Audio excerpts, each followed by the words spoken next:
ወንጌል ዮሐንስ ምዕራፍ 1 ቃል በመጀመርታ ነበረ እቲ ቃል ድማ ኣብ እግዚአብሔር ነበረ እቲ ቃልውን እግዚአብሔር ነበረ ንሱ በመጀመርታ ኣብ እግዚአብሔር ነበረ ብኡ ሁሉ ተፈጥረ ካብቱ ሁሉ ተፈጥረ ድማ ብዘይ ብኡ ሓደ እኳ ተፈጥረ የለን ሕይወት ኣብኡ ነበረ እቲ ሕይወት ከዓ ብርሃን ሰብ ነበረ ብርሃንውን ኣብ ጸልማት ይብርህ ጸልማት ከዓ ይሰዓሮ በእግዚአብሔር ዝተልአኸ ዮሐንስ ስሙ ሓደ ሰብ ነበረ ንሱ ምስክር ኮይኑ ኩሎም ብብርሃን ምእንቲ ከኣምኑ ብዛዕባ ብርሃን ክምስክር መጸ ብዛዕባ ብርሃን ደኣ ክምስክር መጸ እምበር ንሱስ ብርሃን ኣይነበረ እቲ ንኹሉ ሰብ ዘብርህ ሓቀኛ ብርሃን ግና እቲ ናብ ዓለም ዝመጸ እዩ ኣብ ዓለም እውን ነበረ ዓለም ከዓ ብኡ ተፈጥረ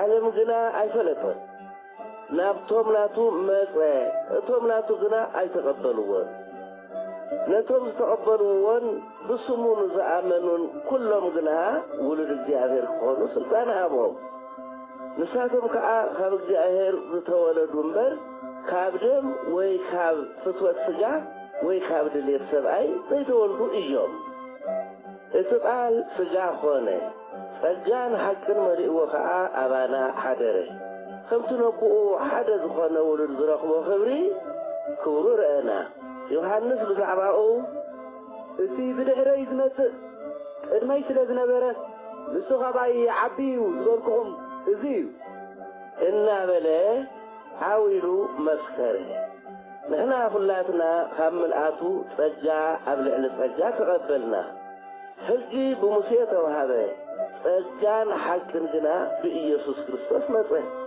ንእግዚአብሔርስ ዝረአዮ ሓደ እኳ የለን እቲ ኣብ ሕቑፊ ኣቦኡ ዘሎ ሓደ ወዱ ደኣ ገለጾ እምበር ኣይሁድ ንስኻ መን ኢኻ ኢሎም ክጥይቕዎ ካብ ኢየሩሳሌም ካህናትን ሌዋውያንን ናብኡ ምስ ለኣኹሉ ናይ ዮሐንስ ምስክርነት እዚ እዩ ኣነስ ክርስቶስ ኣይኮንኩን ኢሉ መስከረ እምበር ኣይከሓደን ንሳቶም ድማ መንዳ ኢኻ ኤልያስ ኢኻ ኢሎም ጠይቕዎ ንሱ ከዓ ኣይኮንኩን በለ እቲ ነቢይ ዲኻ ንሱ ከዓ ኣይኮንኩን ኢሉ መለሰሎም ሽዑ ንሳቶም መንዳ ኢኻ እቶም ዝለኣኹና መልሲ ምእንቲ ክንህቦምስ ብዛዕባኻ መን እየ ትብል በልዎ ዮሐንስ ከዓ ኣነስ ከምቲ ነቢይ ኢሳይያስ መገዲ እግዚአብሔር ኣቕንዑ እናበለ ኣብ ምድረ በዳ ዝእውጅ ድምፂ እየ በሎ እቶም ልኡኻት ካብ ወገን ፈሪሳውያን ነበሩ ንሳቶም ከዓ እምበኣር ክርስቶስ ወይ ኤልያስ ወይ ነቢይ እንድሕር ዘይኮንካ ደኣ ንምንታይ ተጥምቕ ኣለኻ ኢሎም ጠየቕዎ ዮሐንስ ድማ ኣነ ብማይ እጥምቕ ኣለኹ ግና ንስኻትኩም ዘይትፈልጥዎ ኣብ ማእኸልኩም ደው ኢለ ኣሎ እቲ ቅድመይ ዝነበረ ብድሕረይ ዝመጽእ ኣነ መእተሪ ዓሳ ኣነ ንምፍታሕ እኳ ዘይበቅዕ ንሱ እዩ ኢሉ መለሰሎ እዙይ ኣብቲ ዮሐንስ ዘጥምቐሉ ዝነበረ ኣብ ቢታንያ ኣብ ማዕዶ ዮርዳኖስ ኮነ ንጽባሒቱ ዮሐንስ ንኢየሱስ ናብኡ ክመጽእ እንተሎ ምስ ረኣዮ ኃጢአት ዓለም ዘርሕቕ ናይ እግዚአብሔር በጊዕ እንሆ በለ እቲ ኣነ ብዛዕባኡ እቲ ብድሕረይ ዝመጽእ ቅድመይ ስለ ዝነበረ ንሱ ኸባይ የመናይ ዓብየኒ እዩ ዝበልኩኹም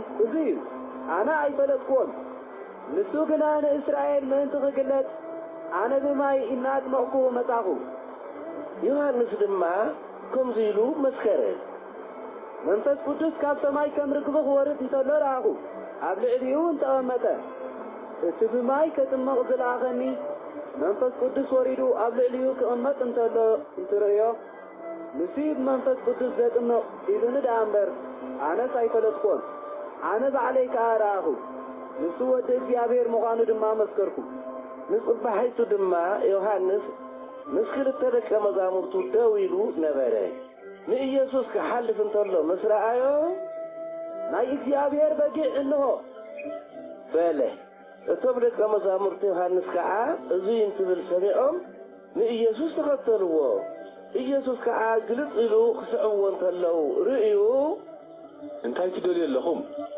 በሎ። ንሳቶም ድማ ረቢ ትርጉሙ መምህር ማለት እዩ ኣበይ ትነብር በልዎ። ንሱ ከዓ ንዑ ረአዩ በሎም። መጺኦም ድማ ኣበይ ከም ዝነብር ረአዩ። በቲ ዓለት እቲኣ እውን ምስኡ ወዓሉ። ግዚኦ እውን 10 ሰዓት ኣቢሉ ነበረ። ካብቶም ዮሃንስ ዝበሎ ሰሚዖም ንኢየሱስ ዝሰዓብዎ ክልተ እቲ ሓደ እንድርያስ ሓው ስምዖን ጴጥሮስ ነበረ።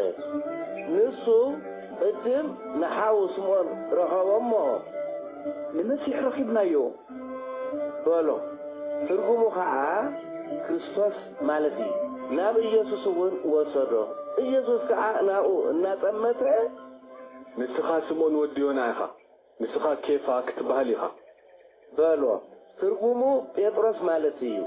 ንጽባሒቱ ኢየሱስ ናብ ገሊላ ክኸይድ ደለየ።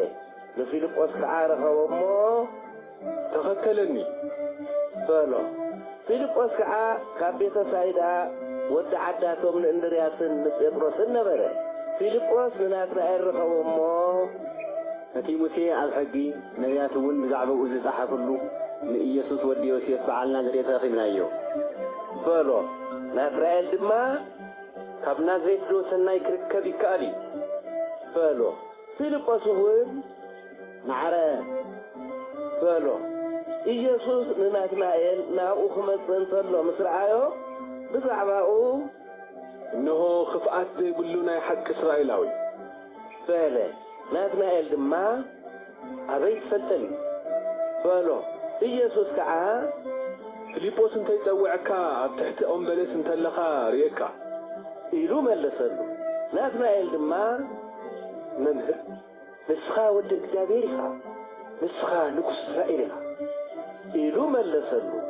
ኢየሱስ ድማ ኣብ ትሕቲ በለስ ርየካ ስለ ዝበልካ ዶ ኣሚንካ ገና ካብዚ ዝዓቢ ክትርኢ ኢኻ ኢሉ መለሰሉ። ኣስዒቡ ከዓ ካብ ሕዚ ሰማይ ተኸፊቱ መላእኽቲ እግዚአብሔር እውን ኣብ ልዕሊ ወዲ ሰብ ክድይውን ክወርዱን ከም እትርእዩ እማን እማን እብለኩም ኣለኹ